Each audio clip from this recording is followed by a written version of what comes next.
loves wearing the navy blue of Victoria. He uses his feet and goes again through mid-wicket. That's an even better shot from the Victorian captain. Swept away very nicely by Nicole Bolton for 4. Oh, he's been given! That is 50.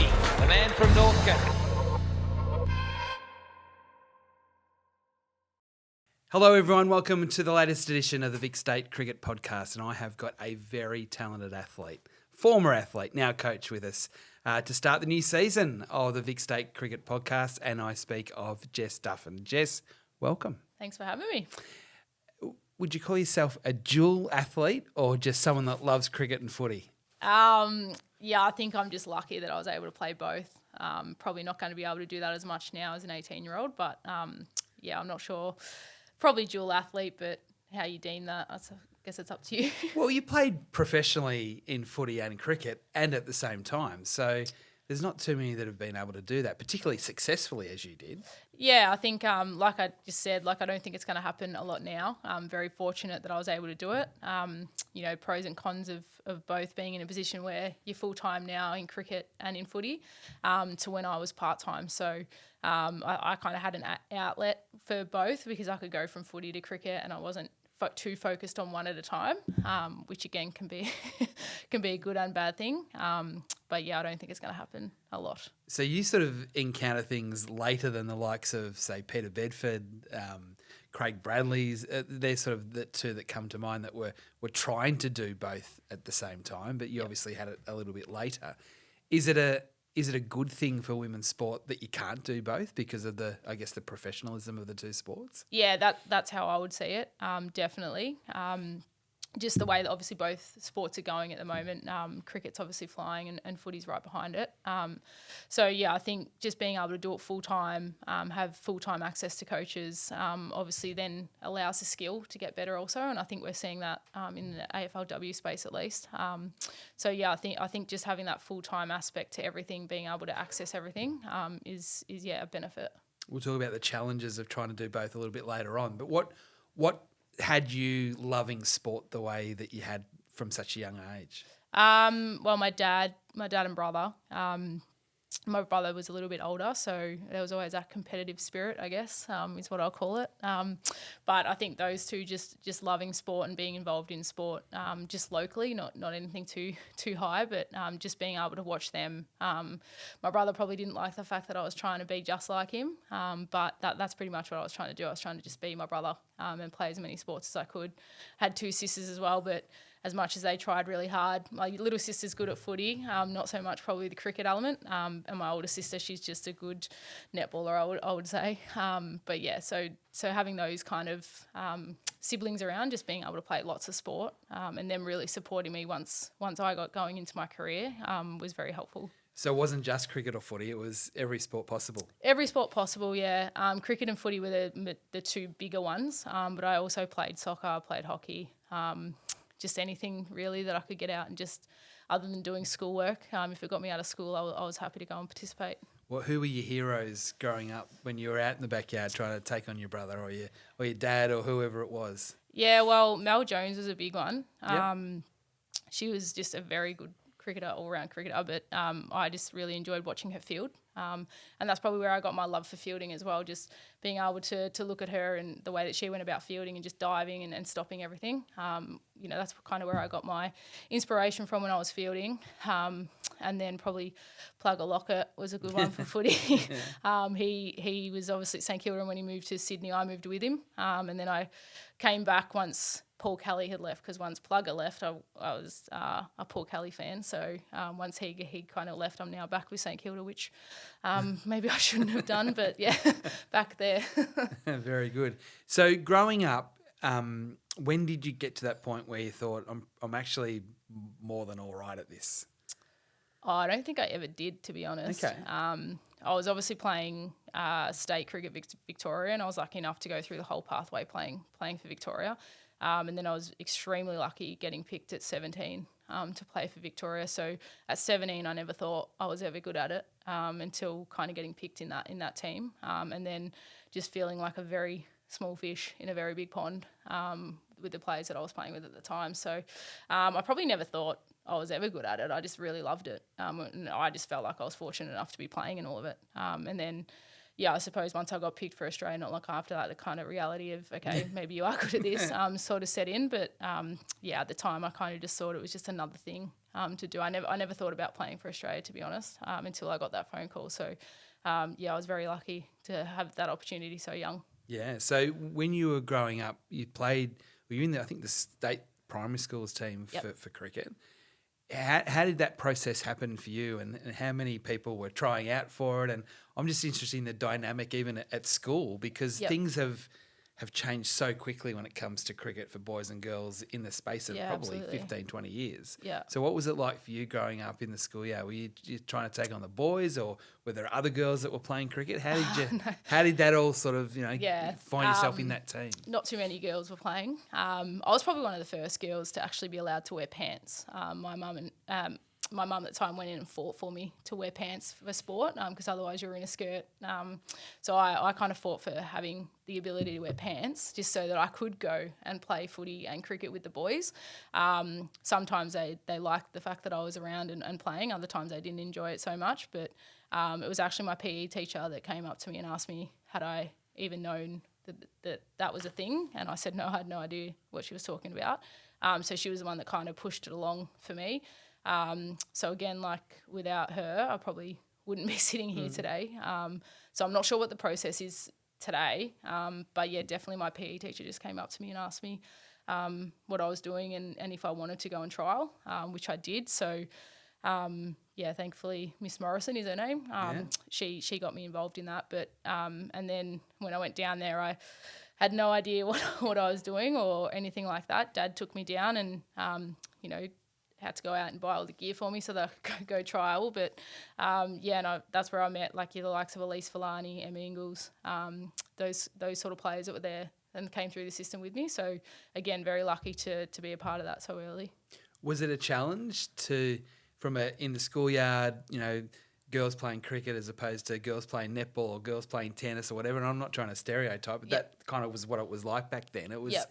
You had to be pretty courageous and pretty brave to say, no, I love my cricket, I want to play. Yeah, and again, it was kind of just, I didn't enjoy any of those sports like netball. So I was always trying to get in with the boys. And fortunately for me, some of the boys were really kind and let that happen. And those that weren't so keen on me playing, at least I had my crew that I could go then and play cricket with. But it'd be very different now. I think it's more the girls are kind of starting to take over a little bit, which is great. And the boys obviously love the fact that the girls are playing. So, again, it was just, I guess it was just me trying to push my way in a little bit with the boys and making them play with me rather than them kind of inviting me in. That can be challenging for a young girl to keep pushing forward from that. Were there times where you thought it was too tough, or were you really resilient and strong and saying, no, bugger this, I'm doing it? Yeah, it was a bit like that. And then the school teachers were really good in terms of allowing me to play and stuff. I was kind of the only girl playing in grade 4, grade 5, grade 6 when you kind of did that inter-school sport stuff with the football. So, they weren't the ones that were telling me no. It was more the kids that were not as inclusive. But, today, I'm sure that wouldn't happen. Or if it did, well, it wouldn't be much. Happen. Yeah. So...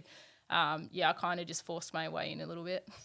Is that your personality to, that determination that sort of helps in that situation, but even later on as you started to play for Victoria and Australia? Yeah, I think so. And I think, again, my brother and dad have a lot to do with that just because my brother didn't have another brother, so he kind of had to let me play if he wanted to play. And that kind of just made it a bit normal for me to be able to then just go and play with the boys. Like I felt very normal because that's all I did was play with my brother in the backyard. So, I guess that's kind of where it came from a little bit as well. But, me being back then, I had no idea that it wasn't a thing. Like I just wanted to be able to play sport and to be able to play any sport that I chose. So, I suppose it was him and my dad really that got me into it. How different were the pathways? I'm making it sound like you're really old, but and you're not. But what were the pathways like then compared to now? So it's only 20 years difference. Maybe not even that. But how much has it changed from when you were going through? So Victorian representative at 12 to then be playing cricket for Victoria at 19 with the adults. Yeah. Or 17 with the adults? Yeah, it is a little bit different now, I guess, just in terms of the way the pathways are set up now. So when I was in a pathway, it was kind of the same kids that I kind of saw each year, whereas now there's a lot more participation, a lot more girls trialling, there's a lot of more opportunity basically in different competitions for these girls as well. So I think that's where the actual challenge comes from, is just because there's so many more people participating. Again, when I was back participating, it wasn't, different people every week. It was kind of like the same people that you were going through the system with. So that's probably the difference at the moment. Yeah. So 17, you get asked to play for Victoria. Can you remember the phone call or remember the meeting when you were tapped on the shoulder to say, right, we're ready for you. You're ready, we're ready. Yeah, the phone call is interesting because I don't really remember the phone call as such. Ken Davis was the coach at the time. Fitz was in the team. And I just remember rooming with Fitz at the time and thinking this is one of the scariest things I've ever had to do in my life. But she was awesome. Like she'd written me a card to kind of, congratulate me, but also wish me, luck for my first game and stuff. So I guess I was so scared, but Fitz tried to make it, I guess a little bit easier on me as I was making my way into it. But so the phone call I don't really remember. I just remember all those other little stuff that came around it. So and then Fitz presented me my cap, so that was a bit special as well. Scared of Catherine or scared of playing for Victoria? I think a little bit of both. Probably more of Fitz than actually the playing bit. But no, it was, Fitz has been really good to me over the years, so been really supportive of me, and even now I'll go to her and ask her for advice as well. So that's a really nice relationship that I was able to gain from just playing at such a young age. What were your recollections as a 17-year-old playing for Victoria with so many superstars around you, both in your team and also in the opposition? Just those first impressions, first memories? Yeah, again, small fish in a very big pond, playing against the likes of Lisa Stalaker.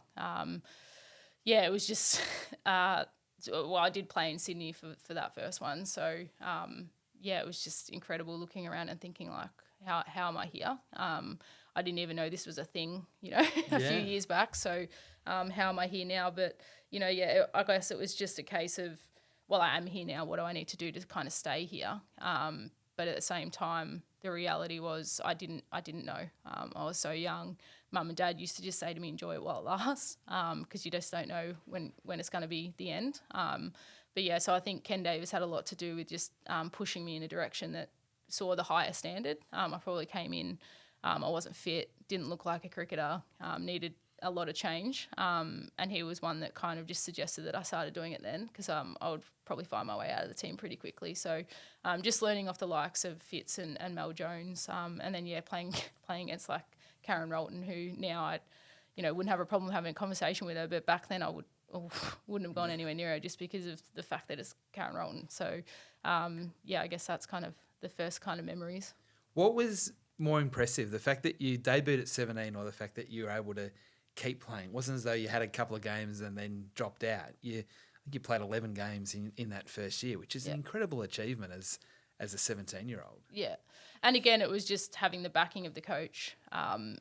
He was really kind to me, Ken Davis. I came in as a leggy to start, so I was bowling leg spin and batting 8 or 9. So I didn't really have the fear of when I was going out to bat of, making runs or whatever, because I was batting down the order. So I just assumed that if I got runs, it was great. If I didn't, it wasn't the end of the world. So coming in as a bowler probably changed that a little bit, and just learning that craft a little bit. And then, like I said, having the backing of Ken at that time, and just allowing me to kind of get into it, rather than, I guess, having a couple of games and then being pulled out.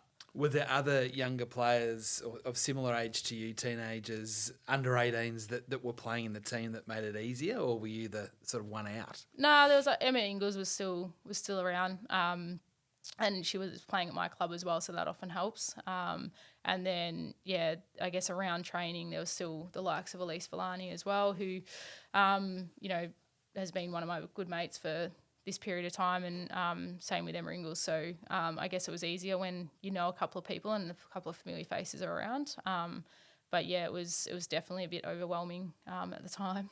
And then 3 years later, you're playing for Australia. Yeah. That is overwhelming. Yeah, and again, I kind of got picked as a bowler as well. So, yeah, definitely looking back, it was a bit of a shock. And then the first game I played, I actually kept. So Jodie Fields went down with, I think, a quad injury, so I ended up keeping as well. So to think about where I've actually come from and, all the different things I've had to do is quite, amazing, I guess. Had you done it before? No, I hadn't kept for Australia or anything. But I'd done it in even, junior cricket, came through as a keeper, bowled a little bit. But yeah, I suppose it was just more the fact that I did not expect to even have to pull on the gloves at an Australian level. Even if I was, a keeper, I would have assumed that they would have picked someone else above the person that's just kind of come in. But yeah, so I learnt some very good lessons from that too. Just, with the group that we had at the time, I remember Lisa Saleka bowled and I kind of looked around, I had no one to give the ball back to, so I kind of just rolled it along the ground back to her. And just, she was like, mate, if I ever see you do that again, I don't think you'll be in this side. So, I learned a couple of good things along the way as well. So you're making your debut for your country. Yeah. So in your very early 20s, and you go to wicketkeep, even though you've never done it before. I would call that a baptism of fire. Yeah, I was never expecting to keep for Australia. I think I only did it a couple more times after that, thankfully. But got rid of the bowling too pretty quickly and just became a batter. So what happened with the bowling then? So to be picked to play for your state and then your country essentially as a leg spinner. Yeah. But then obviously to be known as you went along as a batter. What happened to the bowling? Leg spin bowling is obviously very hard. And to be honest, I didn't have the patience to keep going with it. And I just thought, I'm just going to concentrate on my batting and just become a really good batter.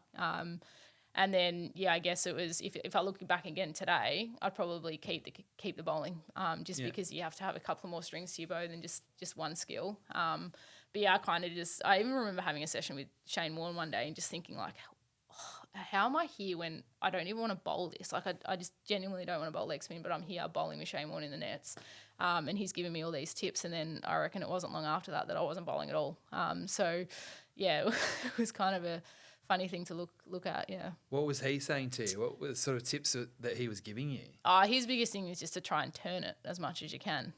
But I kind of couldn't even do that consistently. So it was more, and then trying to work out a variation, but the variation was even harder than bowling just normal leg spin. So, I was very fortunate to be able to have a session with him, but then I look back and I feel bad because I didn't really take it and run with it. So was it that your batting improved or was it that you got more of an opportunity to bat? Yeah, I think it was just I got rid of the bowling and just concentrated on the batting, which therefore your batting gets a little bit better if you're only concentrating on the one thing.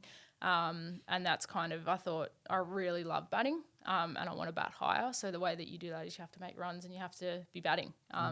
So that's kind of why I got rid of the bowling. But and then I thought I have to be a really good fielder. If I can't, you can't just go through being a good batter. You have to be able to then be a really good fielder. So that's why I worked pretty hard on the fielding element as well. The resume for Australia is very impressive. 3 T20 World Cup wins, the 2013 World Cup final win where you were player of the final. How proud are you of that, of just not only winning the World Cups but performing in a final in a World Cup? Yeah, it was even trying to look back at it now, having kids as well. My husband always says to me, you're going to have to tell the kids one day what you've done. And I just kind of think, I can't. I just can't. It's kind of in the past. This is what I'm doing now, and I don't really think about it too often, to be honest. But I think it was just, you don't think about that stuff because all I thought about was like, how good is this that we've just won a World Cup as a team? Like it was always the team. I didn't worry about if you got player of the final or whatever. That was just kind of like another thing. But to win in India. Against the West Indies. That was pretty cool just because it was probably one of the first ones that I'd done as a 50-over World Cup. Going into it, I'd done my knee. And then before that final, I actually was so nervous I tried to help the physio and I just said, do you want me to just start taping my knee? Which I ended up taping the wrong knee. And I got to the ground and I said to the physio, this doesn't feel right. There's something wrong with my knee. And then we worked out that, I'd taped my wrong knee. So... that was kind of a little bit funny as well. But, I think, all of that stuff is awesome, and winning World Cups is great. But the accolade of an individual thing is not kind of what I'm about. Like I just want to talk about the team and how the team went that year. And I guess it was just in India. It's pretty cool to win over there.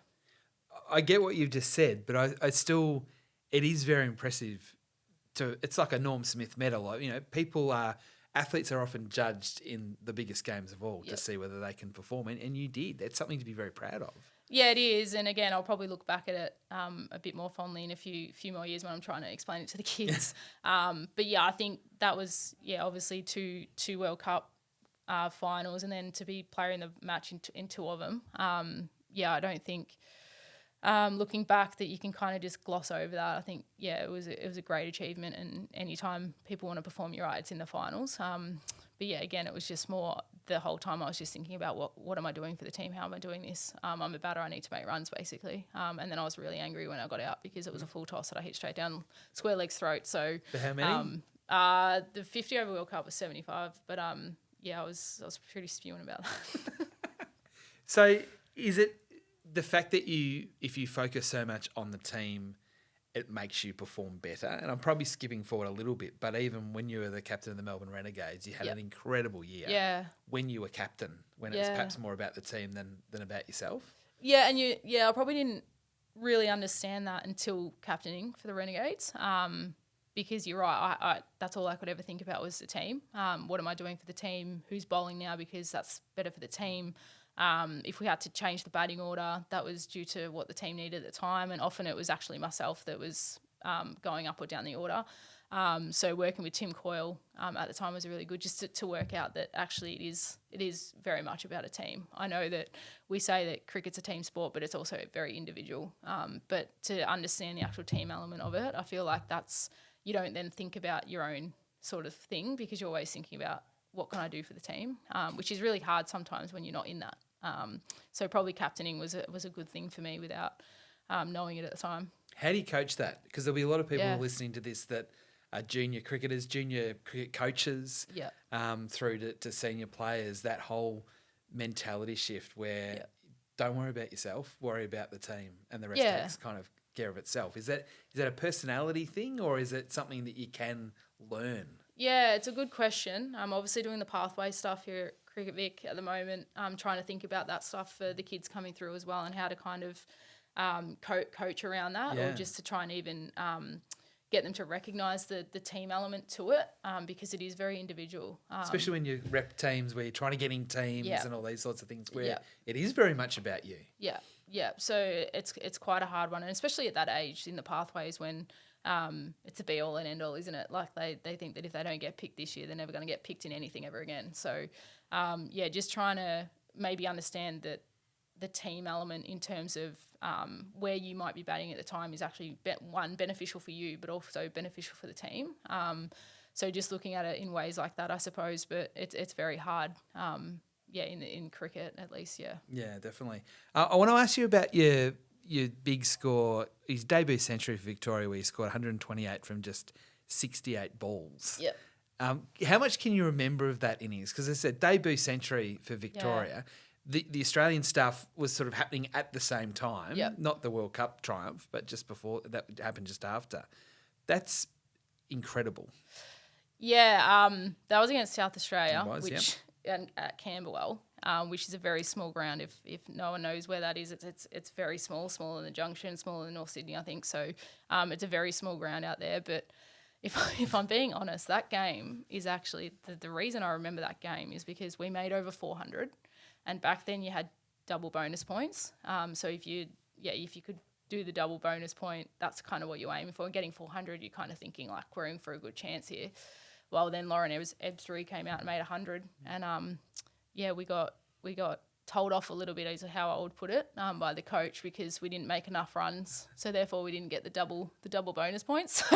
So again, it's not really the thing you think about when you make 128. But yeah, definitely we still talk about that, the group, today, just because of how phenomenal the score was, and then to be able to beeper to come out and make 100 and stop us from getting the double bonus point, and then us not being able to enjoy it as much, like that's all I can think about. But I also batted with Elise Villani at the time. I think she made 170 that game. Yep. So we had a really good partnership there, and that was pretty cool too. Cause do you remember how many it was?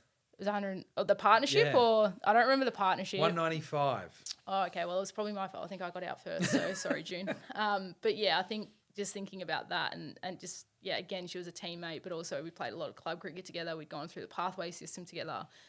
So when we were batting out there, I don't even remember the conversations we were having. We were just having so much fun. So yeah, that was kind of special, just the fact that I got to bat with her as well. Take us into your mind, the feeling when you're scoring 100 off 60 balls for Victoria, or scoring 75 in a World Cup final where you're in total control of the game. What's that feeling like?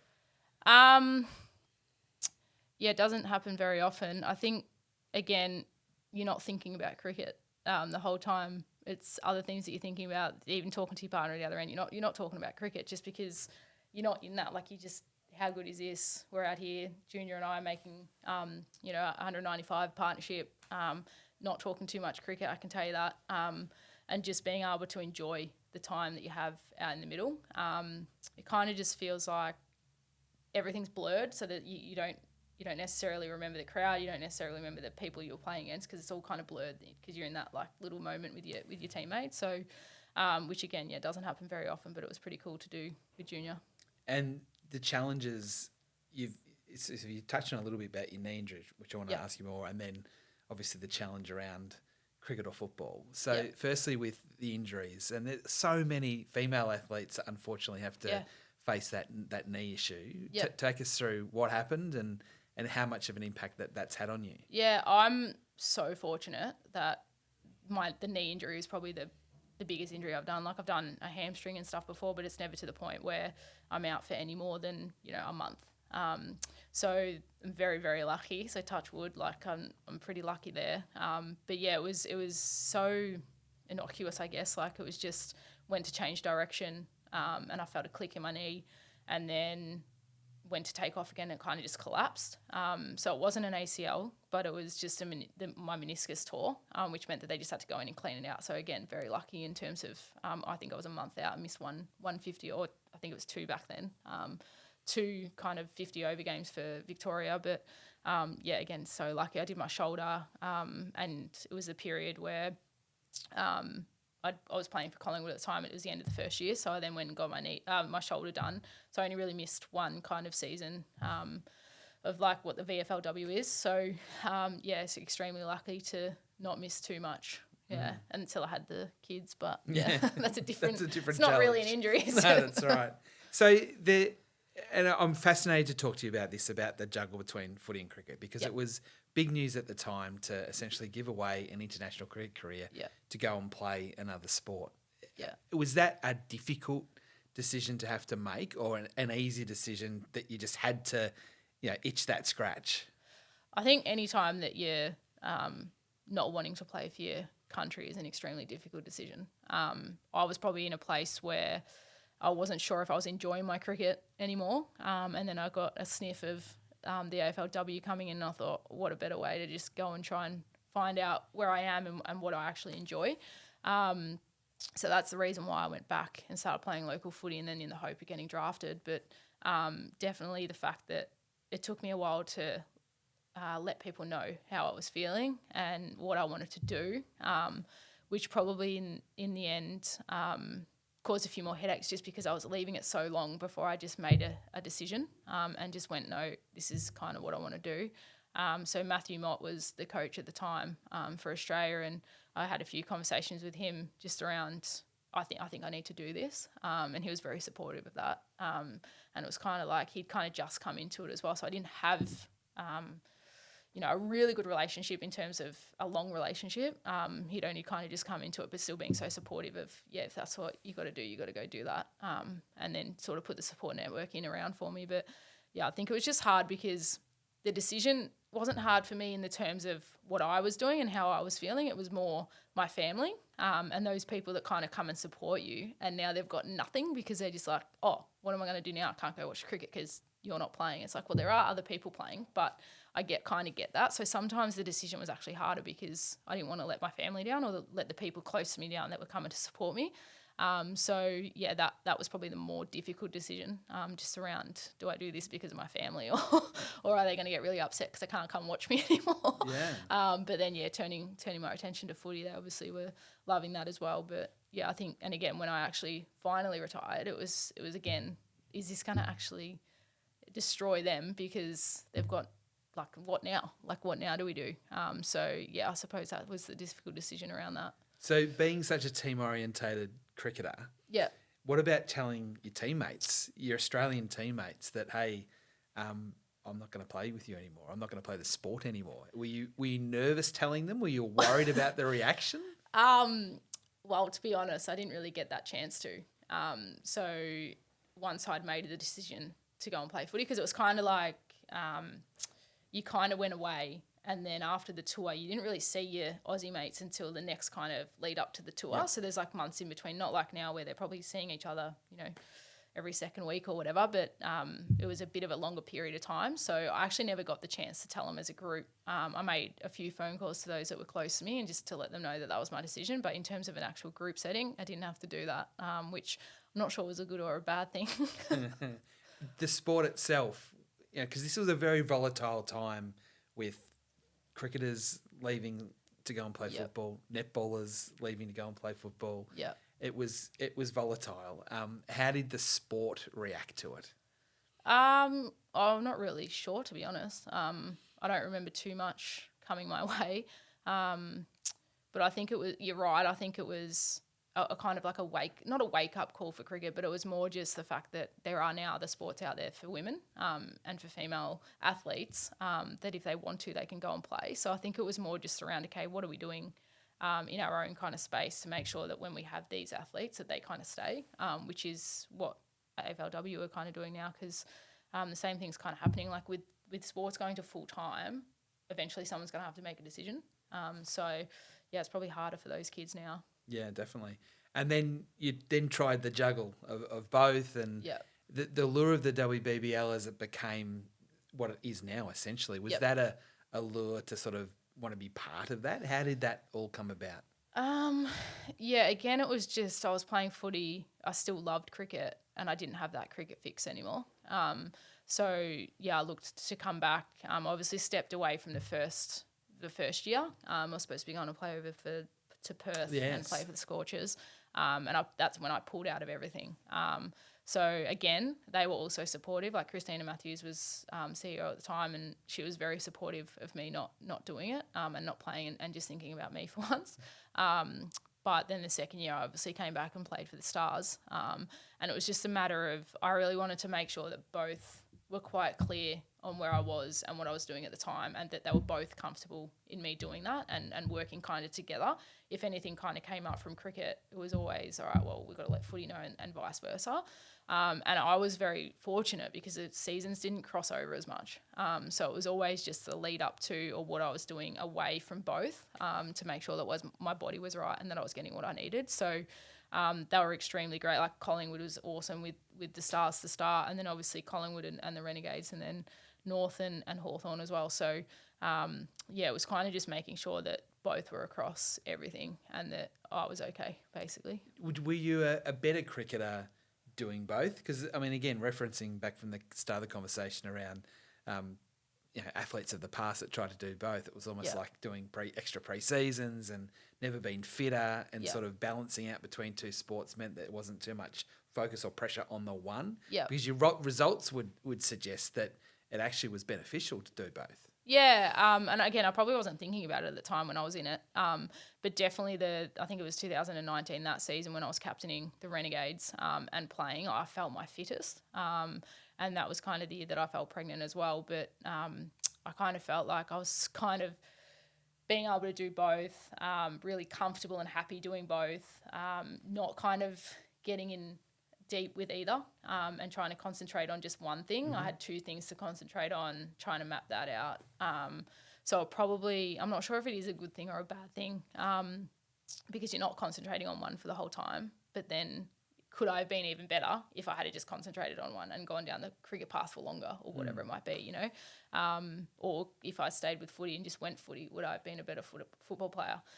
So it's kind of all that hindsight sort of, you know, what could have been. But I certainly enjoyed playing both. Yeah. That year, 544 runs at an average of 68 at a strike rate of 138. That was the 2019 Renegades year when you were captain. They're extraordinary numbers. Should have probably retired after that, actually, because I didn't come back very well. Was that you at your best, or would Absolutely, you go back? Yeah. No, that was me at my best. Yeah. Why was it so good? Again, not sure. I think that the element of captaincy in that and being able to not just think about me and what I was doing, but trying to think about the team. Having Leah and Amy from New Zealand as well, just they were so supportive throughout that period. And, you know, I played cricket a lot against them, but hadn't really played with them or anything like that. But just being able to bounce, I guess, off them and other internationals that you can kind of bounce off. So probably just thinking a little bit more about cricket, but not my own cricket, probably helped that. But then I really don't know. Just lightning in a bottle. Just happens. Yeah. So the juggle between footy, cricket, having kids, and still trying to do it all. Yeah. Was that the biggest challenge of your career when you look back on it? Absolutely, yeah. And I still think to this day, was it the best decision for my family? You know, like I look at my kids now and I think, geez, Georgie's 5, Archie's 2, and where's the time gone? So you lose a little bit in what I was trying to do at the time. I think a little bit of me at the start was trying to then be able to explain to Georgie later that females can still perform and still go to work and all that sort of stuff, even if they're to have kids. And I really wanted to make that an emphasis for her later in life, just to say, like, it doesn't matter if you want to fall pregnant, whenever you want to fall pregnant, you can always go back to whatever it was. So I guess that's kind of the motivation I had to come back.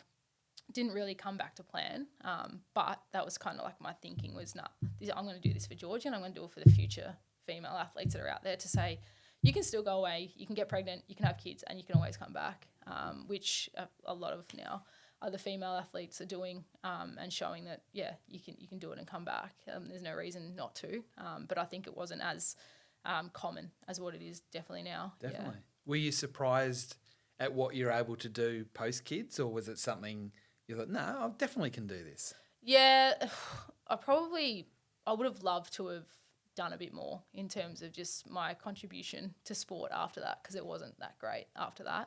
And not saying that's because I had kids. I think it was just there was a lot more going on and I wasn't necessarily focusing on my sport straight away. I had, when I had Georgie to start with, it was thinking about Georgie and only Georgie and whatever she needed at the time. And then obviously when I had Archie, where you got 2 kids now. So a lot of my time was taken up by thinking about 2 kids and not so much about what I was doing. So again, I'm not sure what the answer is to say, you know, what should I have done in that time to be able to be the best athlete, but also the best mum and the best family person I could be. But there's lots of learnings from that. But I wouldn't take it back necessarily. So then how was it to retire? Someone that's as competitive as you are, to say, no, I'm done. Was that easy or difficult, or because I could see you easily coming back and playing again at some point. Yeah, it was. I don't know. It's. I knew that I wasn't the best version of myself as an athlete, and I wasn't performing, and I wasn't being helpful in any way to the team. So therefore, if I couldn't do that, it was time to step away. Which, I kind of wish I had have been able to go out on a bit more of a high. And again, that's just personally. But yeah, I think just thinking about it as, am I being the best mum I can be? Am I being the best athlete I can be? And if not, something has to give. And at the time, I probably wasn't being the best athlete, and therefore probably not the best mum, because when you're trying to be the best athlete and you've got 2 little ones, it's not that easy. So hopefully the kids now see me around a bit more and I'm a bit better in terms of my time with them and what I'm doing with them. But yeah, once I knew that I wasn't being the best version of my athlete, to then be able to perform for the Renegades or perform for Hawthorn or whoever it might have been, then I was always going to give it away. Yeah, okay. The WBBL and what it's become compared to when you started it, essentially at the start. Did you think it would get to the levels that it's getting to now? And I'm not talking about from an interest point of view or people watching. I'm just talking about purely and simply from a skill point of view. Yeah. Yes, I would say yes, just because of the talent that was in there. And then you add internationals into that, and I just thought, yes, this could be something. Did I think it was going to get through to what season are we now?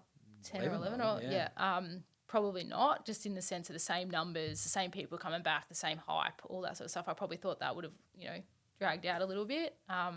But in terms of skill and being able to score better, bigger scores, and probably not. It was just probably going to be the evolution of where it was going.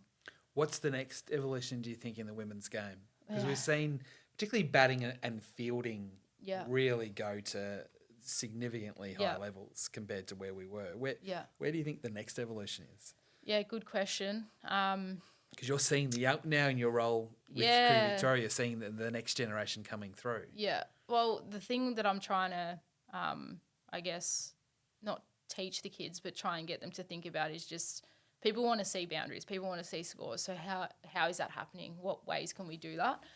So I guess it's probably not as much about the skill, but just maybe the level of where people are scoring and how they're scoring their runs is probably the next thing. But again, you see that now. I mean, I think Phoebe Litchfield switch hit for 6 just the other week in the World Cup. So I think that sort of stuff will happen more often now.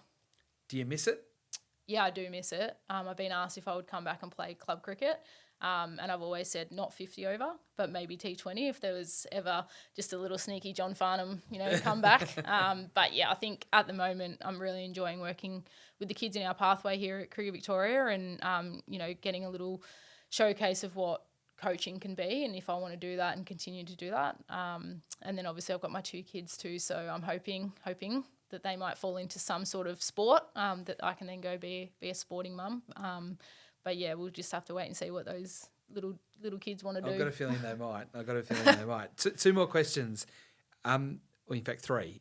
The best player you played with, and I know it's a tough one. Yeah. But first, whether it be for Australia or for Victoria, who is the one that sort of stood out for you the most? Yeah, it's a really good question because I've played with some really ripping cricketers. I don't know. I just really loved playing with Shelley Nitschke. I think, not only her cricketing ability, but just her ability to connect with people. I really enjoyed that. And yeah, she definitely taught me a few things. And even her partner Chris at the time, he was always great to speak to, just around cricket. So I really enjoyed just being involved with Shell and being able to learn off her, especially that she wasn't in Victoria, so you didn't really get the chance to then be able to play with her in Victoria. But when you played with her for your country, it was such a great experience. So probably Shell, but she'll there's plenty of others as well. Yeah. Oh, the Victorian influence on you. So you had a few dalliances elsewhere in Perth and up in Queensland as well, but the influence of Victorian cricket on you. I asked the same question to everyone that comes in here about what does it mean to you to be representative, a Victorian representative? Oh, I wouldn't be sitting here if they didn't take a chance on me when I was 17. Every opportunity I've got from there is because of Cricket Victoria. So I'm, very grateful for those opportunities through here. Yes, I went and did some stuff with Queensland and Perth, but that wasn't anything to do with them. It was more to do with me and where I was with my cricket and thinking that I needed a change and all that sort of stuff. So I think I averaged 3 for Queensland anyway. So they were never going to take me back. But certainly I wouldn't be where I am today without Cricket Victoria. And my final question, which is either the easiest or the toughest, is how do you want to be remembered as a cricketer? And probably how do you want your kids to think of you as a cricketer? You're talking to them. Well, I'd hope that people thought of me as a team player and doing anything I could for the team at the time. And probably just, I guess, bringing a bit of aggression and not being afraid to score big and boundaries is probably what I probably thought of myself, was just if I can't hit boundaries, I probably shouldn't be playing. So that was my goal every game, was to try and hit as many boundaries as I could. And it meant that I didn't have to run as well. But probably just that, more about the team stuff than individual stuff. But just being a good team person would hopefully fingers crossed, that's how people remember me. Well, thank you for coming in. I'm so pleased that you're able to do this because you were one of my favourite players. To interview through the years, your talent is amazing, particularly across both sports. But some of the things that you're able to do before anyone else was able to do it is a real credit to yourself. Thanks for stopping by and having a chat. No, thanks, Whitey. Jess Duffin, our guest on the Vic State Cricket Podcast.